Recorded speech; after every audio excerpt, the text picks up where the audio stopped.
This is basically a very nasty tale. But if I've managed to learn one thing in my 35 years of story writing, it is this. Nastiness and horror must be handled with great circumspection, because if left on their own, they will always taste bitter in the end. But if humor is added to the mixture, then the tension is relieved by laughter, and the bitterness is banished. In this story, we have an actress who knows a tremendous lot about the importance of humor, so I don't think you need worry.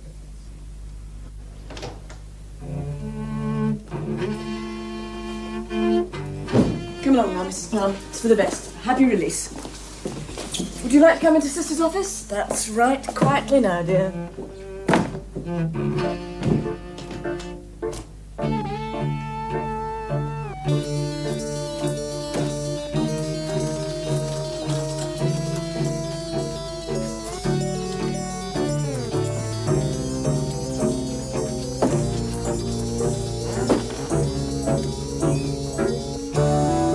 In the midst of life we are in death.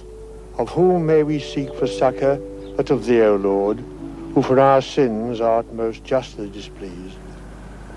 Forasmuch as it hath pleased Almighty God of his great mercy to take unto himself the soul of our dear brother here departed. Mary. My dear. Hello, Arthur. I'm sorry you'll have to forgive me. I understand. It's nice to see you again, Arthur. It's very nice to see you too, Mary. I wish it could have been under happier circumstances. You mean William didn't leave me very much? It's a joke, Arthur. Just a little joke. Oh, yes. Yes, of course. Won't you sit down? Yes. Yes, of course. Well, life goes on. Yes. Yes, of course. Poor William. I've been his lawyer and his friend for almost a quarter of a century. Great loss, both to you and to the university. The university? Yes.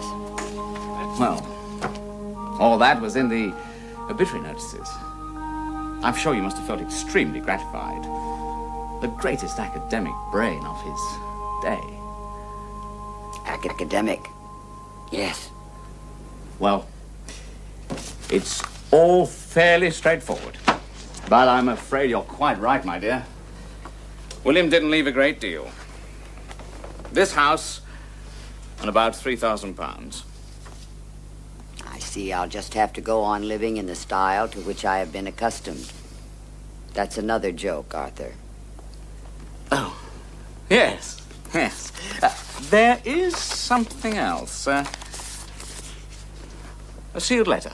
It's addressed to you, but I am instructed to open it and to read it aloud in your presence. I expected something to do with the college. Some wives compete with other women, Arthur. I had to compete with the university. Ah. Well, yes. To be read to my widow, Mary Luella Pearl, by my lawyer, Arthur Baxter, exactly 1 week after my death. I hereby instruct my widow, Mary Luella Pearl, to telephone Dr. John Landy and to make an appointment to see the said doctor. This is to be executed in Mr. Baxter's presence. Dr. John Landy, he works at the hospital where William died, doesn't he, I think? Do you know him? No, I don't. He's some kind of neurosurgeon. Rather distinguished. Not very odd. And Mr. Baxter is further charged with making certain that my widow keeps the appointment. Signed, William Pearl. Good gracious me. Why would William want me to see a neurosurgeon, I wonder? I've no idea. Now, this letter was sent to me through the post some 2 or 3 days before William died. I suddenly got a kind of nervous feeling. Sort of shivery. P.S. I also urge my widow to continue to observe those precepts which have guided our life together. Do not drink alcohol. Avoid television at all costs. Do not use makeup. Do not smoke cigarettes. Keep my rose beds and rockery well weeded in the summer. And incidentally, I suggest that you have the telephone disconnected now that I have no further use for it. He really did genuinely care about me, didn't he, Arthur? Well, like the dead man says, in the presence of Mr. Baxter, I have to make a phone call.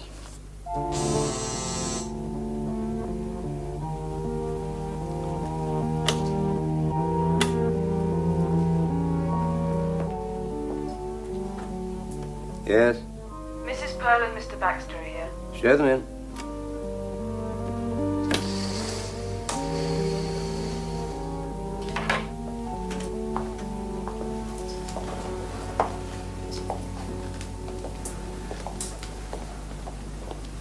Mrs. Pearl? It's Dr. Landy. Well, I have discharged my duty. I've seen to it that you have kept this appointment. I bid you good day.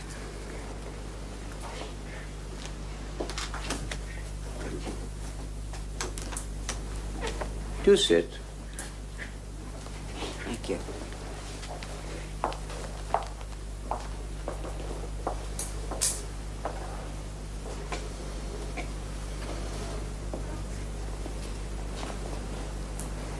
It was good of you to see me, Dr. Landy, at William's request. Would you like to tell me why he wanted us to get together? He told you nothing about me? No, yes, he may have mentioned your name once or twice. His research into criminal psychopathology brought us into contact. I had developed a new prefrontal lobotomy technique, in certain cases, to remove the abnormal portion of the brain. It was not unsuccessful. I'm glad to hear that. Did he tell you I'd been to see him about 6 weeks before he died? No, he did not. I admired him enormously. First-class brain. Yes, he was clever, all right. William, I said, you're just the one I want. Want for what? Mrs. Pearl, do you believe in life after death? Dr. Landy, you're making me very I nervous. didn't mean to do that.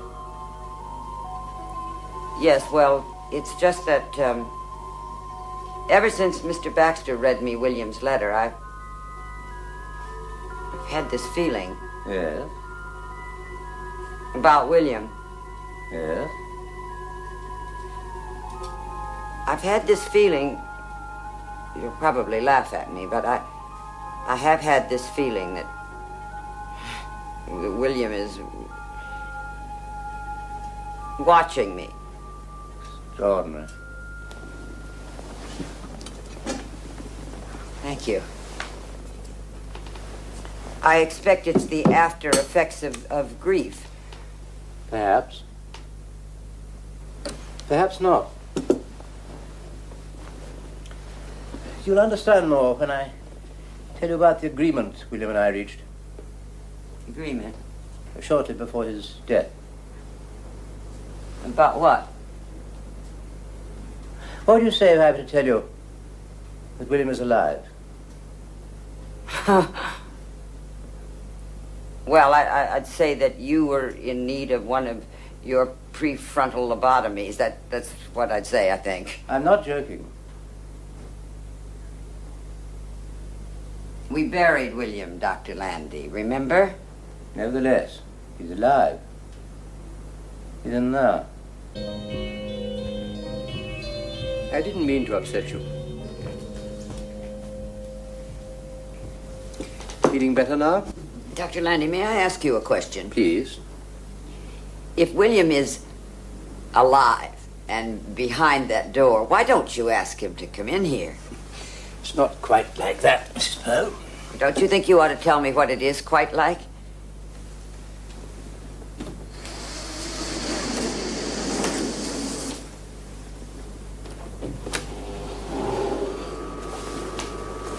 Now, what does that look like to you? I don't know. It's a dog. On a plate. On a plate?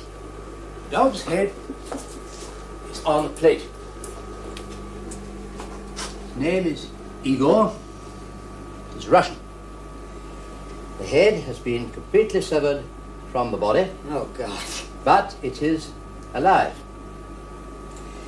As you can see, the normal blood supply is being maintained from an artificial heart.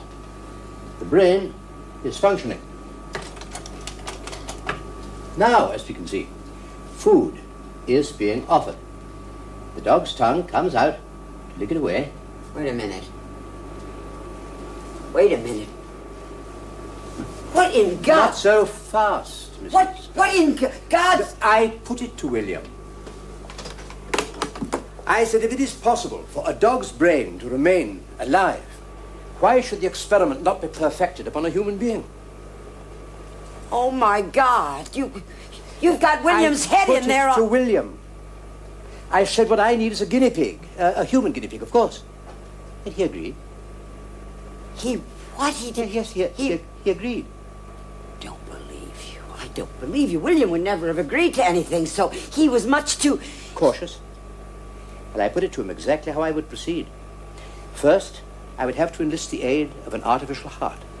Second, I would have to step in at the right moment, just before death, and remove the brain from the skull. Because the object, you see, was to keep the brain alive. But William is dead. How can his brain be alive? It was rather tricky. We only had 3 minutes to complete the transfer of blood supply to the brain. That's all we had, just 3 minutes. God, what about the pain when you started?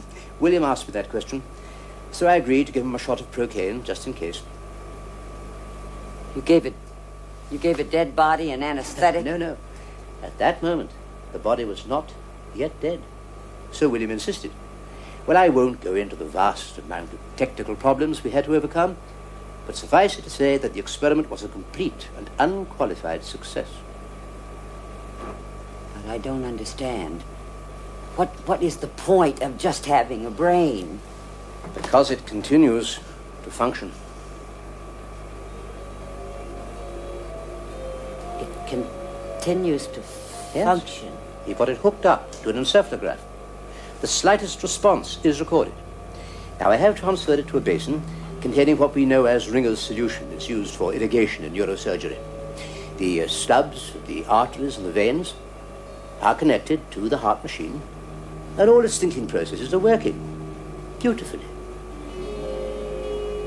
You mean to tell me that this brain, I mean, William can talk? Oh, I knew I'd forgotten something. I hadn't told you about the eye. The eye? Yes. We kept one of the optic nerves intact, together with the eye. William wanted an ear as well, but that wouldn't have been practicable. Now, we know it's seeing, because the slightest response is recorded through the deflections on the encephalograph. Now, He's in there. yes. In a basin? Yes. I see. And now, I want you to go in and talk to it. Oh, no, Doctor. We want to do all we can to keep it happy. What do you mean, it? You mean him, don't you? Keep him happy. I beg your pardon, of course. Yes, it would do it. Him good to see you. You could smile at him, blow him a kiss, that sort of thing. God. Look, you mustn't be too surprised by what he looks like. It's bound to be a little bit of a shock at first. He's not very attractive in his present state, I'm afraid. I didn't marry him for his looks, Dr. Landon. Good. Well, then. All right. This way, then. Look, he won't be able to see you when you come into the room until you put your face directly above his eye. The eye is always open, but he can't move it. So the field of vision is narrow. It always was. Come along, then.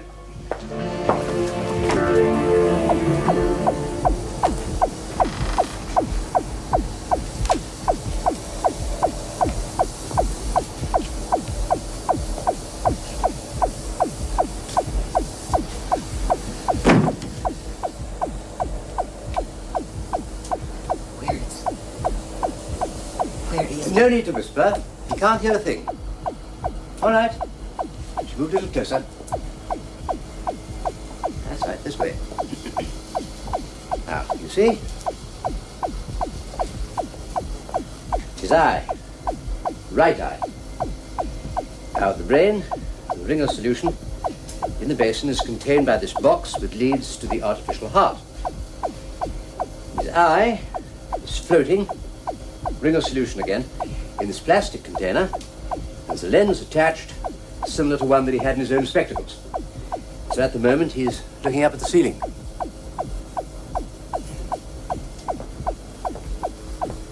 Not much to look at it. Oh, don't worry about that. No. We're going to rig up a mirror device to widen his vision. We're working out an entire program to keep him amused, books to read, television. Not television. He disapproved. I mean, he disapproves of television. I'm most grateful for the information. Don't want to upset him, do we? No. Now, should we come quite close?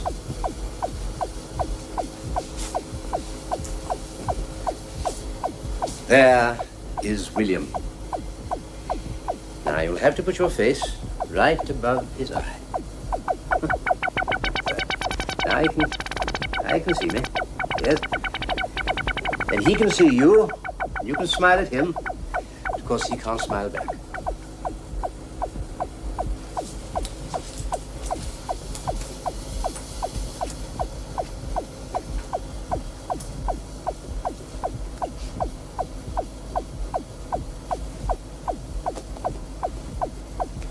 Hello, William.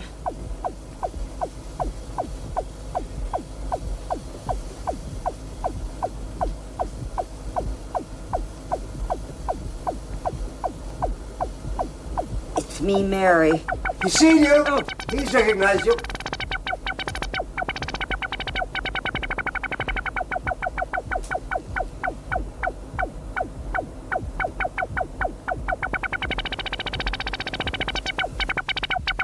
You looking well? He can't hear a word you're saying. Oh. But he can see me. Perfect. Yeah. Must be wondering what's happened to him. Not at all. He knows perfectly well where he is and why he's here. You mean he knows he's in this box? But of course. William is his brain. There is no difference between this William here and the one you were married to. Is that a fact?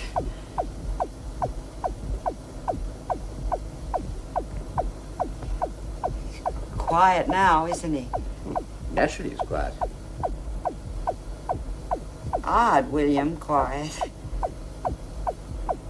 It's not like him.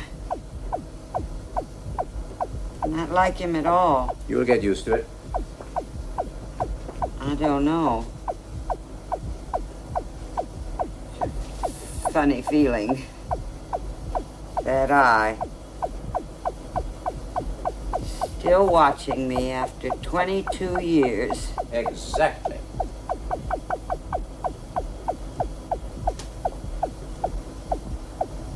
You know something, Dr. Landy? What? I'm beginning to feel an affection for William. I mean, an enormous affection for William, like this. Now, does that sound strange to you? Not at all. I'm delighted to hear it. He's like a baby, isn't he? He's just like a little baby. We never had any children, Dr. Landy. William didn't like children. Did you, dear? Well, never mind. Mary's going to look after you from now on.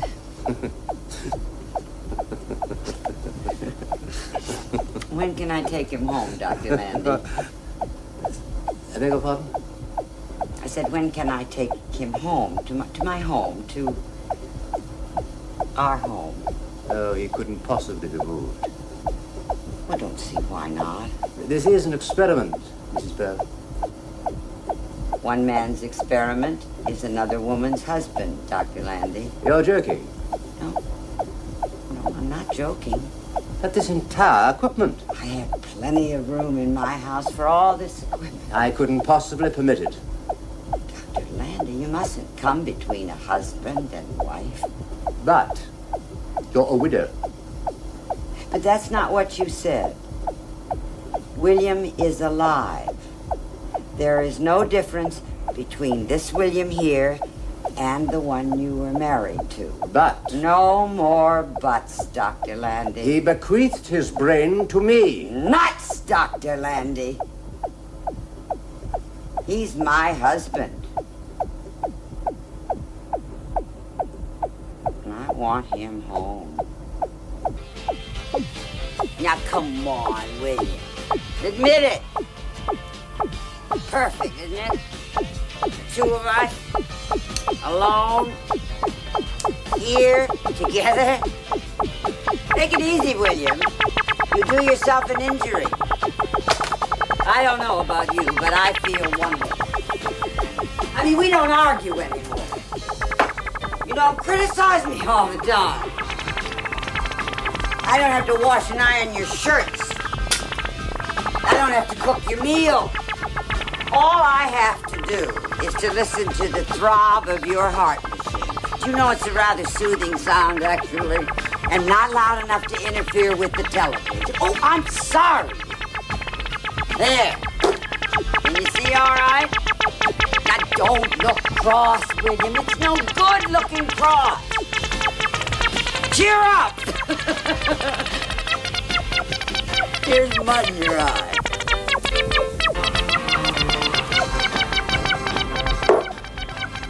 I just have to say it, William. It's heaven having you home. Now, it's like they say. Life goes on. And on. And on.